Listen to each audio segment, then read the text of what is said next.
ओम शांति। मातेश्वरी जगदम्बा यज्ञ माता, उनके हम अनुभव सुनते हैं। विशेष मातेश्वरी जी का जीवन बहुत ही श्रेष्ठ। उनकी जीवन की विशेषताएं सभी के स्मृति पटल पर अविनाशी हो जाती थी।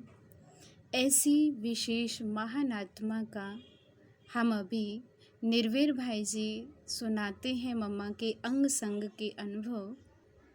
निर्वेर भाई जी बताते हैं कि मेरे जीवन की विशेष मार्गदर्शक और विशेष सहयोग जो मुझे जीवन में आगे बढ़ने का दिया, वो मातेश्वरी जी मेरे जीवन में आगे रहीं।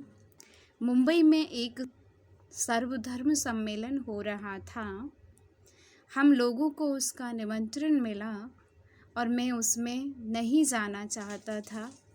मम्मा ने कहा इनको भेज दो।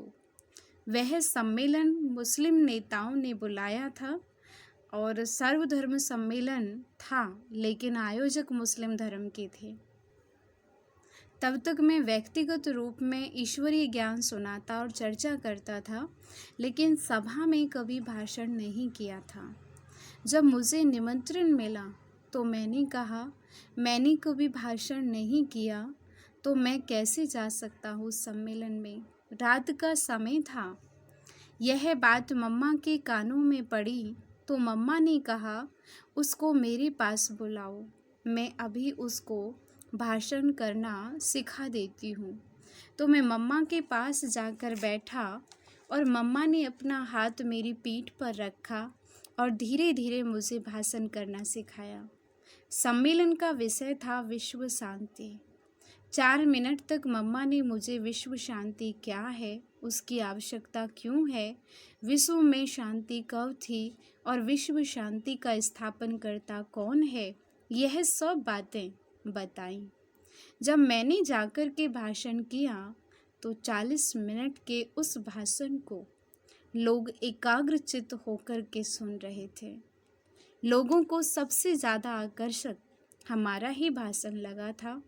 हमने कल्प वृक्ष, सीढ़ी और सृष्टि चक्र के चित्रों पर दिखाकर के भाषण किया था, तो लोगों ने उन चित्रों की भी बहुत मांग की।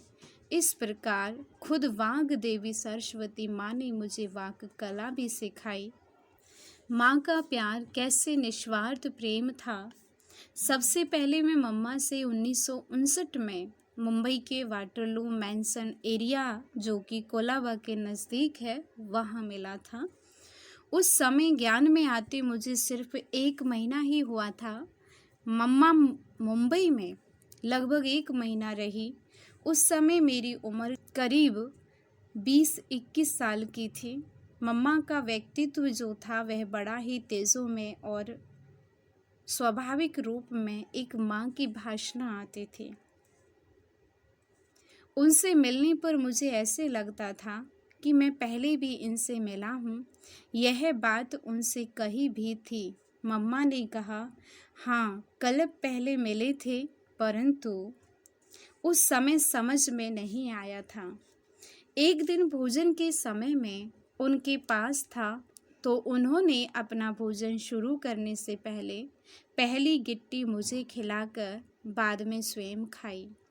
उस घटना से मुझे ऐसे अनुभव हुआ जैसे बहुत दिनों के बाद मेरी माँ मुझे फिर से मिली है।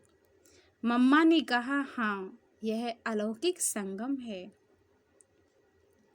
सदा अपने को बाबा के सामने एक विनम्र बच्ची के रूप में ही मम्मा ने प्रत्यक्ष किया।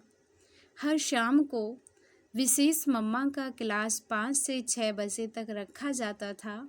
मैं भारतीय नौसेना में था। हमारे लिए यह एक अच्छी सुविधा थी। मम्मा की क्लास घंटा पौना घंटा चलती थी। मम्मा का ज्ञान स्पष्ट करने का तरीका जो था वह बहुत ही विशिष्ट और सरल था। हमारे मन में ज्ञान के बारे में अथवा धारणा के बारे में कुछ प्रश्न होते थे, लेकिन पूछते नहीं थे। आश्चर्य की बात यह है कि मम्मा की वाणी में उन सब शंकाओं और प्रश्नों के स्वतः ही उत्तर मिलते थे। इसके बारे में मैंने मम्मा से पूछा, मम्मा आपको कैसे मालूम कि हमारे मन में यही प्रश्न है जिनके उत्तर आपने दिए हैं? मम्मा ने कहा, ऐसी बात तो नहीं, मैं बाबा को याद करती हूँ। बाबा की तरफ से जो प्रेरणा आती है उसके अनुसार मैं सुनाती हूँ। उन्होंने कभी यह नहीं कहा कि मुझे पता पड़ा था। सदा माँ ने बाबा की तरफ ही इशारा दिया।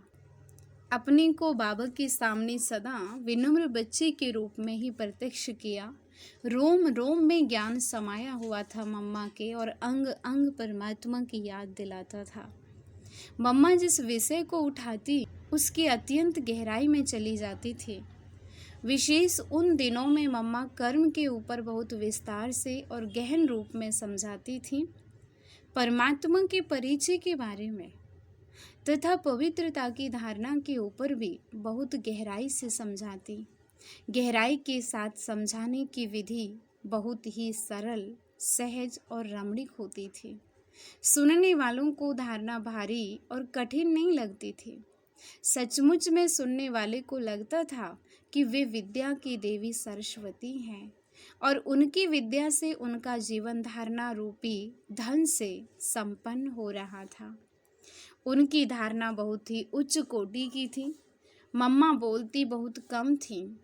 केवल क्लास में या किसी से व्यक्तिगत रूप में मिलते समय ही हम उनकी आवाज़ सुनते थे। परमात्मा की याद में लवलीन रहने की उनकी एक स्वाभाविक स्थिति होती थी। उनके आसपास के प्रकंपनों से जो अपनेपन का अनुभव होता था वह बहुत ही सुखद प्रतीत होता था। उनके हर शब्द में ज्ञान समाया रहता।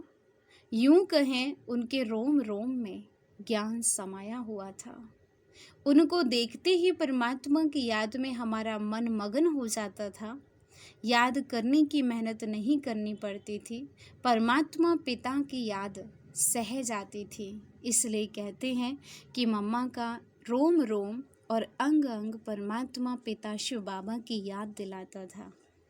कर्म के बंधनों और लौकिक संबंधों से मुक्त करने वाले उनके वरदानी बोल कैसे रहे निर्वैर भाई जी के लिए। जब मैं भारतीय नौसेना में था तो छुट्टियों में बाबा ने 2 महीने के लिए सेवार्थ जयपुर भेजा था। ईश्वरीय सेवा में मुझे बहुत आनंद आया। मैंने आकर के मम्मा को सारा सेवा समाचार सुनाया और फिर मम्मा से कहा, मम्मा मेरा दिल कर रहा है कि मैं इस ईश्वरीय सेवा में लग जाऊं। मम्मा ने मुझे अति उत्साहवर्धक सलाह दी। यह तो बहुत खुशी की बात है। मनुष्य को चाहिए क्या? खाने के लिए 2 रोटी, पहनने के लिए 2 जोड़ी कपड़े, वो यज्ञ से मिल जाएंगे। भले ही आप अपना और दूसरों का कल्याण करो। मम्मा के ये प्रेरणादायक बोल अपने सर्व लौकिक बंधनों को प्यार से चुकता कर मुक्त होने में मेरे बहुत मददगार साबित हुए। मम्मा के साथ की वो बैठक, वो रूरेहान मेरे जीवन के लिए एक अमूल्य निधि है। मुझे बहुत गर्व है। ईश्वरीय सेवा में पूर्ण रूपेण समर्पित होने के लिए मेरी प्रेरक और सहायक शक्ति मम्मा ही बनी। मम्मा बहुत ही निर्माण थी। इस बारे में ब्रह्मा कुमार दादा चंद्रहास जी सुनाते हैं मातेश्वरी जी के बारे में अनुभव, जो मम्मा बाबा के अति नज़दीक रहे हैं और यज्ञ के आदि रत्नों में से एक हैं। अपने अनुभव वो सुनाते हैं। एक बार मैंने मम्मा से पूछा, मम्मा आप मम्मा कैसे बनी? मम्मा ने जवाब दिया, मैं मम्मा नहीं बनी हूँ, आप लोगों ने मुझे मम्मा बनाया। मैंने पूछा कैसे? तो मम्मा ने उत्तर दिया, बाबा ने यज्ञ की जिम्मेवारी दी और बच्चों ने भी मान ली, तो मुझे सबको अपने बच्चे समझकर चलना पड़ा। मम्मा से हमारा लौकिक रिश्ता था। हम दूर के संबंधी थे, छोटेपन से ही हम मम्मा को देखते। लौकिक रिश्ते के कारण हमारा उनके घर में आना जाना होता रहता था। मम्मा की स्टूडेंट लाइफ भी हमने देखी है। जब मम्मा बाबा के सामने आई तो हमें बहुत आश्चर्य हुआ कि ये वही राधे है जिनको हम स्टूडेंट लाइफ में देखते थे। मम्मा की बुद्धि इतनी तेज थी कि बाबा के महावाक्य कानों में पढ़ते ही जीवन में धारण कर लेती थी।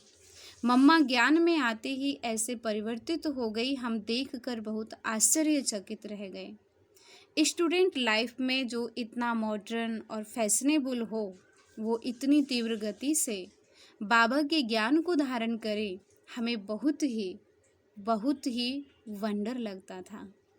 बाबा ने भी मम्मा को इतनी जल्दी पहचान लिया।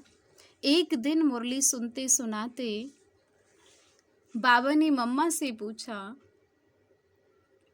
बच्ची बताओ, मैं तुम्हारे ऊपर बलिहार हुआ हूँ या तुम मेरे ऊपर बलिहार हुई हो?